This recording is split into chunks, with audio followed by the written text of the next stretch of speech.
ভারতের পশ্চিম কোণে নাসিক রাজ্যে বাস। ব্রহ্মা বিষ্ণু মহেশ তিন দেবেরই আশ্বাস। 12টি জ্যোতির্লিঙ্গে 10তে তার স্থান। মন থেকে ডাকলে পাবেন যা চান। চারিদিকে স্নিগ্ধ পরিবেশ, ঠান্ডা শীতল হাওয়া। ওম ত্র্যম্বকেশ্বরায় নমঃ।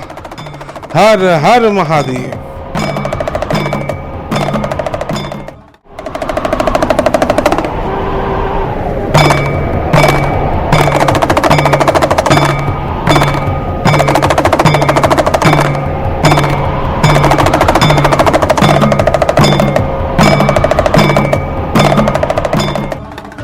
আজ 30শে ডিসেম্বর আমরা শিরডি ছেড়ে দিচ্ছি। যদিও আমাদের ট্রেন আছে মানমাড জাংশন থেকে রাত্রির 8:20-তে, কিন্তু তাও আমরা এখন শিরডি ছেড়ে দিচ্ছি, কেননা আমরা একটা আনপ্ল্যান্ড জার্নি একটা প্ল্যান করেছি, যেটা আমরা এখন করব।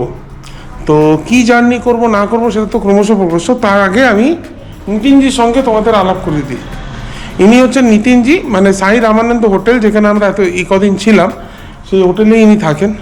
আমি ফোন নাম্বার ডেসক্রিপশন বক্সে দিয়ে দেবো। ফোন নাম্বার, ওনার সমস্ত কিছু থাকবে। যেই আসবে না কেন একবার ফোন করবে, উনি সমস্ত ব্যবস্থা করে দেবেন। ঠিক আছে? হ্যাঁ, চলো তাহলে আমরা এগোই। Thank you. আমরা গাড়ি নিয়ে বেরিয়ে পড়লাম। এই আমাদের গাড়ি, আমাদের প্রত্যেকে বসে আছে ভেতরে। এই দাদা আপনার নাম? সচিন। কালকে একজন দাদার সঙ্গে দেখা করেছি, তারও নাম্বার দিয়ে দেবো। আর এই সচিন দা, ওনার নাম্বারও আমি ডেসক্রিপশন বক্সে দিয়ে দেবো। যখনই শিরডি আসবে এনাদেরকে ফোন করবে, গাড়ি সার্ভিস এনারা দিয়ে দেবেন। এখন আমরা বেরিয়ে পড়েছি। কোথায় যাচ্ছি সেটা আমরা গিয়ে বলবো। এটা একটা আনপ্ল্যান্ড, কেননা ক্রমশ প্রকাশ্য, কেননা আমাদের যেহেতু রাত্রির 8:20-তে ট্রেন, আর এবারে শিরডিতে এতটাই ভিড় হয়েছে যে আমরা এক্সট্রা টাইম পেয়ে ঘর পাইনি। তো সেই কারণে আমরা একটা ট্রিপ প্ল্যান করে নিয়েছি, যেটা আনপ্ল্যান্ড। আমরা সেখানে যাব, সেখান থেকে আমরা মানমাড জাংশনে ডিরেক্টলি নেমে যাব। শুরু করলাম আবার পথ চলা। তবে বাকি গল্প বলার আগে 4 নম্বর এপিসোডের একটা ছোট্ট রিক্যাপ।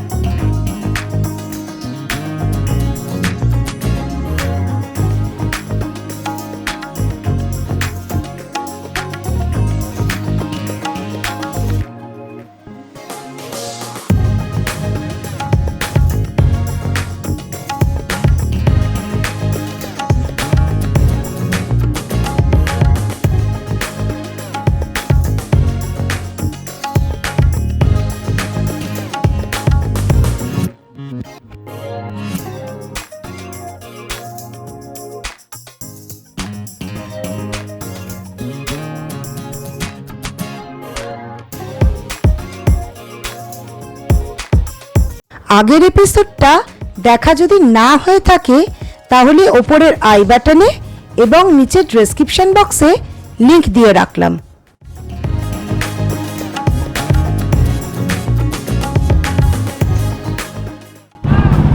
আমাদের ডেস্টিনেশনে যাওয়ার পথে আমরা এখানে এসে দাঁড়িয়েছি হাইওয়ের ওপরে। আমার পেছনে হচ্ছে বাঁশুরি ফ্যামিলি রেস্টুরেন্ট, যেখানে আমরা এখন খাবো, সকালে ব্রেকফাস্ট করব। এখন বাজে হচ্ছে সকাল 9:30। তো আমরা এখন ব্রেকফাস্ট করে আবার বেরোবো। বেরিয়ে আমাদের বাকি জার্নিটা করব। আমাদের মেন জায়গায় পৌঁছাতে সময় লাগবে 3 ঘন্টা। তার মধ্যে আমরা অলরেডি সোয়া ঘন্টা মতন চলে এসেছি। এখন খাবো, খেয়ে তারপর বাকি জায়গায় যেখানে যাবো আমরা সেখানে যাব। ব্রেকফাস্ট অর্ডার দিয়ে দিয়েছি। তো ব্রেকফাস্টে এখানে পুরি ভাজি অর্ডার দেওয়া হয়েছে। আসুক, তারপর তোমাদের সাথে দেখাচ্ছি পুরি ভাজিটা কীরকম, এখানে কীরমভাবে সার্ভ করা হয়। তো তোমাদেরকে দেখালাম আমরা কোথায় এসে বসেছি। খাবার অর্ডার দিয়েছি, পুরি সবজি আমরা অর্ডার দিয়েছি।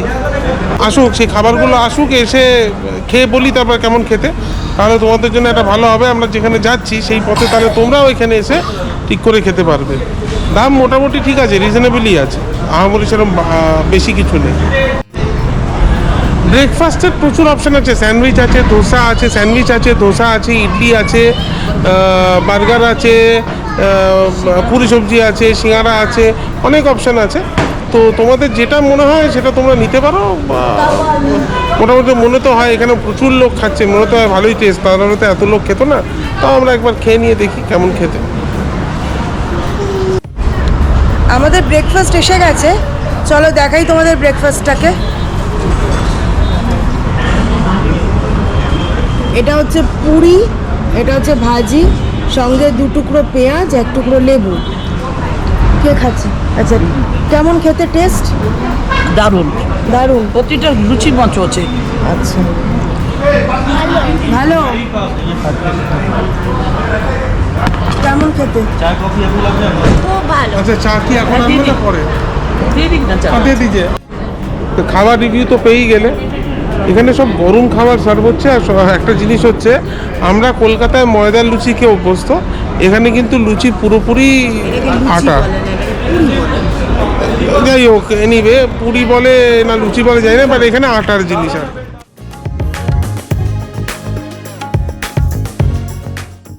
খাবার শেষ হয়ে গেছে, মানে বলবো যে কেমন খাবার, খাবারের টেস্ট খুব ভালো। সকালবেলা খাচ্ছি, সকালবেলা এখন ব্রেকফাস্ট করছি। এরম টাইপের ব্রেকফাস্ট হলে মানে দিনের শুরুটা খুব ভালো হয়। তার মধ্যে আমি তো চা খাই না, তো রাই কফি খেয়েছে আর ওরা চা খেয়েছে। জিজ্ঞেস করি কেমন চা কেমন? খুব ভালো চা হয়েছে, মাথাটা ছেড়ে গেল।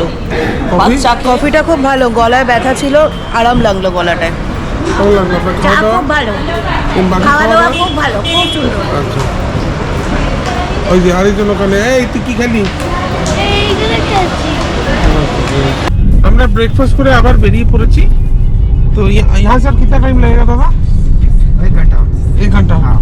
আর নেক্সট 1 ঘন্টার মধ্যে আমরা আমাদের ডেস্টিনেশন পৌঁছে যাব। পৌঁছে কি আমি বলবো আমরা কোথায় এসেছি। অবশ্য দেখো, আজকে লুকিয়ে লাভ নেই, তোমরা অলরেডি থাম্বনেল দেখেই নিয়েছো। তো আমরা নাসিকের দিকেই যাচ্ছি এবং ওখানে আমরা ত্র্যম্বকেশ্বর মন্দির দর্শন করব। আসলে আমাদের আজকের যে ট্রেনের টিকিট, আমাদের আজকে রিটার্ন টিকিট আছে কলকাতার জন্য। তো রিটার্ন টিকিট যেটা আছে সেটা আছে মানমাড জাংশন থেকে, শিরডি থেকে না, মানমাড জাংশন থেকে। তোমরা সবাই জানো মানমাড জাংশন হচ্ছে শিরডি থেকে অ্যারাউন্ড 1-1.5 ঘন্টা का রাস্তা মানমাড। হ্যাঁ, 2 ঘন্টার রাস্তা। কিন্তু আমাদের ট্রেনের টিকিট আছে হচ্ছে রাত্রি 8:20-তে হাওড়া, পুনে হাওড়া দুরন্ত, যেটা সেই ট্রেনটারই টিকিট আছে রাত্রির 8:20-তে। এবার জিনিসটা যেটা, সেটা হচ্ছে সকালবেলা আমাদেরকে 12টার সময় চেক আউট করতে হবে। এবারে যেহেতু এটা একটুখানি সিজনের মধ্যে আমরা এসেছি, তো সেই জন্য সিজিতে ভিড় থাকার কারণে হোটেলে এক্সট্রা, মানে রুমে এক্সট্রা টাইম হোটেল দিতে পারিনি। তো যে কারণে আমরা একটা সাডেন প্ল্যান করেছিলাম যে শিরডি থেকে ত্র্যম্বকেশ্বর মন্দির হচ্ছে 3 ঘন্টার রাস্তা। ওখানে গিয়ে মোটামুটি 1-1.5 ঘন্টা 2 ঘন্টা আমাদের মতো, আমি ধরে নিচ্ছি 2-3 ঘন্টা আমার সময় লাগবে। আর ওখান থেকে 3 ঘন্টা হচ্ছে মানমাড জাংশন। তার মানে আমি সকাল 8টায় বেরিয়েছি, হিসেব অনুযায়ী আমি মাঝখানে একটা একটুখানি ব্রেক নিলাম খাওয়ার জন্যে। তো হিসেব অনুযায়ী যদি আমি ধরি আমি 12টাতেও ত্র্যম্বকেশ্বর পৌঁছাই, তাহলে 12টা থেকে ধরে নিই আমার যদি 3 ঘন্টা ওখানে পুজো টুজো দিতে লাগে, প্লাস দুপুরে লাঞ্চ টাঞ্চ করে যদি আমার 3-3.5 ঘন্টা লাগে, তো 3:30টার মধ্যে আমার ত্র্যম্বকেশ্বরের কাজ শেষ হয়ে যাবে। ত্র্যম্বক থেকে মানমাড জাংশন হচ্ছে আবার 3 ঘন্টা। তার মানে আমি 6:30টার মধ্যে মানমাড জাংশন, 6:30 ম্যাক্সিমাম 7টার মধ্যে আমি মানমাড জাংশন ঢুকে যাব। তো 7টার মধ্যে মানমাড জাংশন ঢুকে যাওয়া মানে হচ্ছে আমার 8:20-তে আমার ট্রেন ছাড়বে। তো সেই জন্য আমি আপাতত মোটামুটি 1.5 ঘন্টা আগে আমি স্টেশনে ঢুকে যাবো। তো সেইটা প্ল্যান করেই আমরা এই ট্রিপটাকে প্ল্যান করি এবং সেই অনুযায়ী হোটেল থেকেই আমরা গাড়ি বুক করি, করে আমরা এখন ত্র্যম্বকেশ্বরের পথে। চলো, এবার তোমাদেরকে প্রথমবারের জন্য আজকে প্রথমবারের জন্য একবার তোমাদেরকে বলবো, হর হর মহাদেব। হর হর মহাদেব। আমরা যে এই ট্রিপটা করলাম, এই ট্রিপটা মোটামুটি আমাদের একটা তীর্থ ভ্রমণ টাইপের হয়ে গেল। তোমরা বুঝতেই পারলাম, আমরা শিরডি গেলাম, শিরডিতে বাবার কাছে গেলাম, আমরা সিঙ্গাপুরে গেলাম শনি মহারাজের কাছে, এখন যাচ্ছি ত্র্যম্বকেশ্বরে। তো আমাদের মোটামুটি একটা তীর্থ ভ্রমণ টাইপের হলো, ভালোই হলো। আমরা দুজনে, আমি আর রাই দুজনে মিলে 2 মাকে দুজন বয়স্ক লোককে তীর্থভ্রমণ করালাম। এবার আজকে তারপরে আমরা বাড়ি ফিরে যাব। দেখতে দেখতে আমরা পৌঁছে গেলাম নাসিক এবং কিছুক্ষণের মধ্যেই ধরে ফেললাম ত্র্যম্বকেশ্বরের যাওয়ার রাস্তা।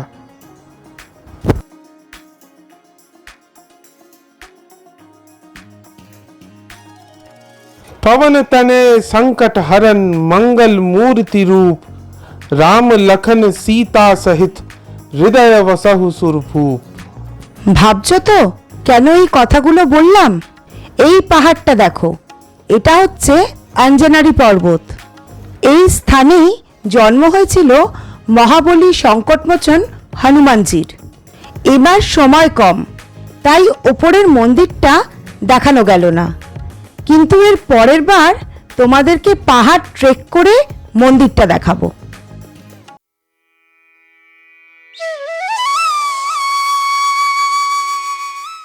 এই সমস্ত কিছু উপভোগ করতে করতে আমরা পৌঁছালাম ত্র্যম্বকেশ্বর মন্দিরের মুখ্য দ্বারের সামনে। আমরা এখন ত্র্যম্বকেশ্বর মন্দিরের রাস্তায় যাচ্ছি। এখানে ক্যামেরা অ্যালাউড নয়, কিন্তু ফোন অ্যালাউড, তো সেই জন্য ফোনেই ভিডিও করছি। আশা করি তোমাদেরকে দেখতে অসুবিধা হবে না। একটু মার্কেটটা দেখাই।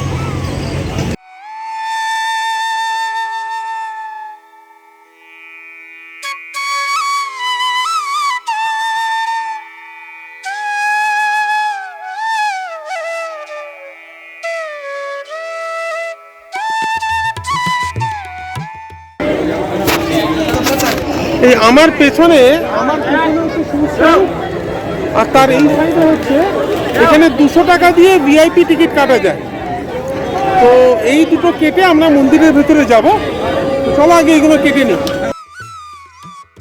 আমাদের ফেরা ট্রেন ছিল আজকেই বিকেলে, সেই কারণে বেশি সময় নষ্ট না করে আমরা 200 টাকার ভিআইপি টিকিটের লাইনে এসে দাঁড়ালাম। তা আমরা পেড দর্শনের লাইনে দাঁড়িয়েছি আপাতত। এরপরে আমরা এখানে সামনেই গেটের সামনে ওখানে টিকিট কাটতে হবে, কেটে তারপর আমরা ভেতরে যাব। কিন্তু এই লাইনে দাঁড়িয়ে থাকলাম প্রায় 1.5 ঘন্টা। তারপর যখন গেট খুললো তখন পড়লাম আরো বিপদে।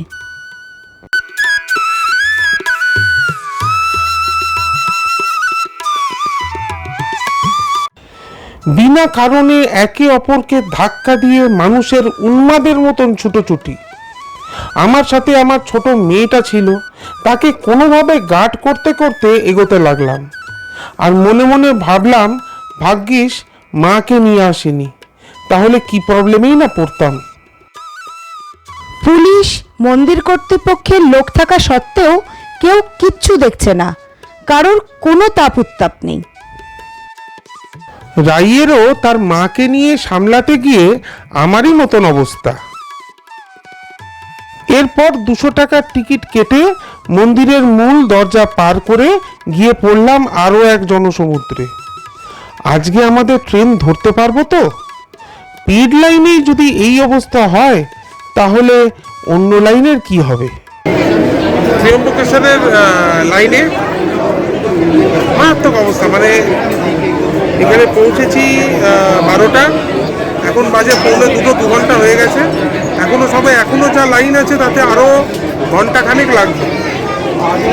ম্যানেজমেন্টের খুব অভাব। মানে আমরা দুটো বড় বড় মন্দির দর্শন করেছি, একটা হচ্ছে শিরডি সাই বাবার মন্দির, আর একটা হচ্ছে শনি সিংনাপুরের মন্দির। কোথাও এরকম নেই, মন্দির কর্তৃপক্ষই সামলাচ্ছে, কিন্তু অসাধারণ সামলাচ্ছে, কারুর এক ফোঁটা প্রবলেম হচ্ছে না। সেখানে দাঁড়িয়ে এখানে পুলিশ দিয়ে, মন্দির কর্তৃপক্ষ দিয়ে কেউ কিচ্ছু সামলাতে পারছে না। এখানে পুরোপুরি এখানে একদম স্বচ্ছতাই চলছে।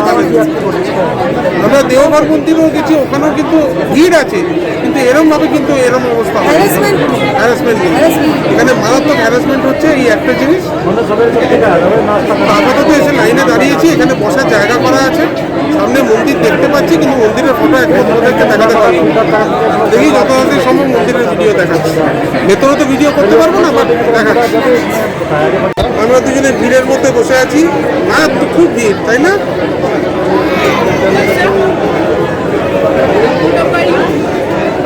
আমরা যতক্ষণে এই লাইন ক্রস করি, তোমরাই বা ওয়েট করবে কেন? চলো তোমাদেরকে ত্র্যম্বকেশ্বরের গল্প শোনাই। মহারাষ্ট্রের নাসিক জেলার অন্তর্গত ব্রহ্মগিরি, নীলাগিরি ও কালাগিরি পর্বতের মধ্যখানে অবস্থিত এই ত্রয়ম্বকেশ্বর মন্দির। আমরা আজ যে মন্দির দেখতে পাই তা পুনর্নির্মাণ করেছিলেন পেশওয়া বালাজি বাজিরাও। তার আগের মন্দিরটি অরঙ্গজেব ধ্বংস করেছিলেন। এই মন্দিরটি নির্মাণ হয়েছে এক অদ্ভুত সুন্দর কালো পাথর দিয়ে, যা 1000 বছরেরও পুরনো। ত্র্যম্বকেশ্বরের পাশেই ছিল গৌতম ঋষির আশ্রম। একটানা 24 বছর এখানে খরা হয়। তখন গৌতম ঋষি বরুণদেবকে তপস্যায় তুষ্ট করে তার কাছ থেকে এই আশ্বাস পান যে প্রতিদিন এখানে কিছু পরিমাণ বৃষ্টি হবে। কিন্তু পরবর্তীতে দেবরাজ ইন্দ্রের প্ররোচনায় তা বন্ধ হয়ে যায়। তখন গৌতম ঋষি মহাদেবের তপস্যা করেন এবং বর পান যে এই জায়গা দিয়ে গঙ্গা প্রবাহিত হবেন। পরবর্তীতে দেবী গঙ্গা এখানেই ভারতের দ্বিতীয় বৃহত্তম নদী গোদাবরী রূপে বয়ে চলেছেন। ঋষির অনুরোধে মহাদেব এখানে লিঙ্গরূপে থেকে যান। সেই থেকেই স্থাপিত হয় ত্র্যম্বকেশ্বর জ্যোতির্লিঙ্গের। মন্দিরের গর্ভগৃহে দেখা যাবে লিঙ্গের ওপরের ভাগ নেই, তার জায়গায় রয়েছে একটি গর্ত, যার মধ্যে রয়েছে 3টি ছোট ছোট পিণ্ড, ব্রহ্মা, বিষ্ণু আর মহেশের প্রতীক রূপে। তাই এই মন্দিরে ত্রিদেবকেই দর্শন করা যায়। বলা হয় প্রচুর পরিমাণে জল ঢালার জন্য এই মন্দিরের লিঙ্গের ক্ষয় হয়ে এই পরিস্থিতি দাঁড়িয়েছে। আবার এটাও মনে করা হয় যে এই লিঙ্গের ক্ষয় মানুষের মনুষ্যত্বের ক্ষয়কেও বোঝাচ্ছে। মন্দিরের গর্ভগৃহে ক্যামেরা অ্যালাউড না, কিন্তু আমরা তোমাদেরকে দেখানোর জন্য কিছু ছোট ছোট ক্লিপ করেছিলাম। তা একত্রে রইল তোমাদের জন্য। আর সবশেষে রইল মন্দিরের পুরোহিতের কাছ থেকে পাওয়া একটা ছোট্ট উপহার।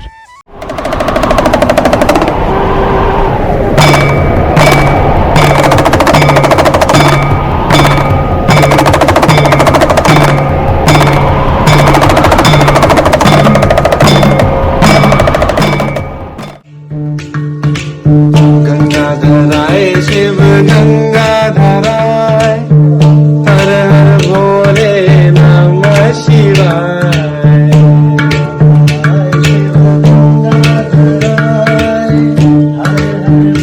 हर हर भोले नमः शिवाय ओम नमः शिवाय हर हर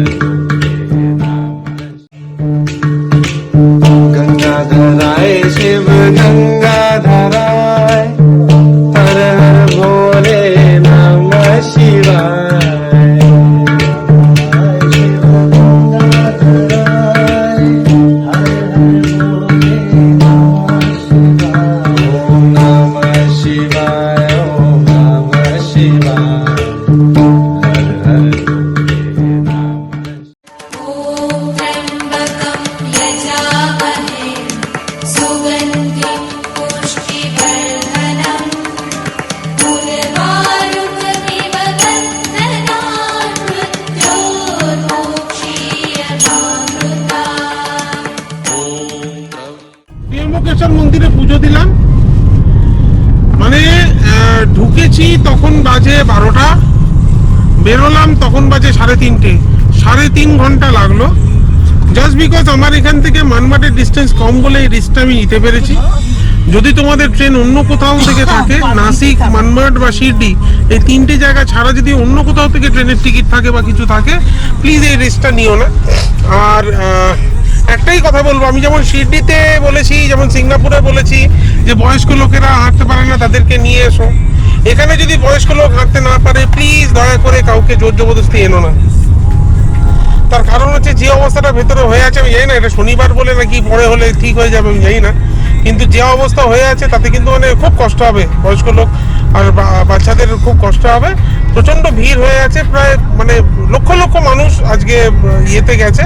হ্যাঁ, মানে শুধু লাইনেই আমাদের জাস্ট পুজোটা দর্শন করেছি আমরা জাস্ট ওই কয়েক সেকেন্ড বোধহয়, তাই না? 4 জন মিলে বোধহয়, সব মিলিয়ে 4 জন মিলে দর্শন করেছি 10 থেকে 15 সেকেন্ড। তাও 5-7 সেকেন্ড। হ্যাঁ 5-7 সেকেন্ড, ও 4 জন দর্শন করেছি আর পুজোটা দিয়েছি 10 মিনিট। ওখানে একজন পুরোহিত ছিল, তার পুজো দিয়েছে, আমি পুরোহিতের নাম্বার ডেসক্রিপশনে দিয়ে দেবো, যোগাযোগ করে নেবে, ভালো লোক। পুজো দিলাম, সব মিলিয়ে পুজো দিলাম 10 মিনিট, আর দেখলাম হচ্ছে ওই কয়েক সেকেন্ড, মানে আমি 11 মিনিট যদি ধরি তাহলে এই 3.5 ঘন্টার মধ্যে 11 মিনিট বাদ দাও বাকি পুরোটাই লাইনে দাঁড়িয়েছিলাম। হ্যাঁ, তো সেই জন্য বলছি প্রিপারেশন নিয়ে এসো। আমরা এখন চলেছি একটু লাঞ্চ করতে, আমরা লাঞ্চ করবো, করে ডিরেক্টলি মানমাড জাংশন চলে যাব। তো এই হচ্ছে আমাদের এখনকার প্ল্যান, চলো। ত্র্যম্বকেশ্বর দর্শন করে ফেরার সময় আবারও একবার দর্শন পেলাম অঞ্জনেরি পর্বতের।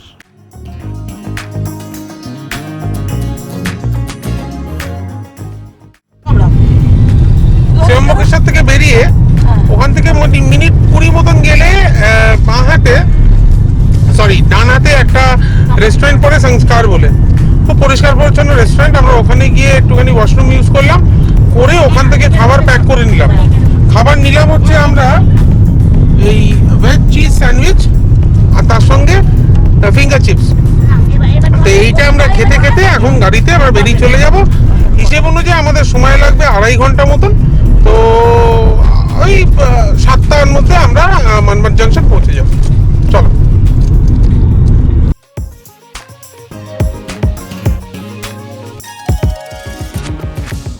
ত্রয়ম্বকেশ্বর থেকে 2.5 ঘন্টার রাস্তা পার করে সন্ধ্যার একটু পরে আমরা পৌঁছলাম মানমাড জাংশন।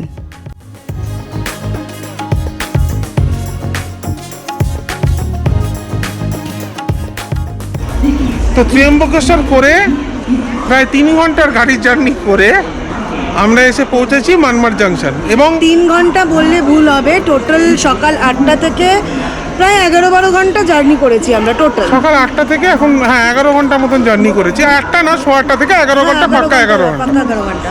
তো এখন বাজে হচ্ছে 7:15।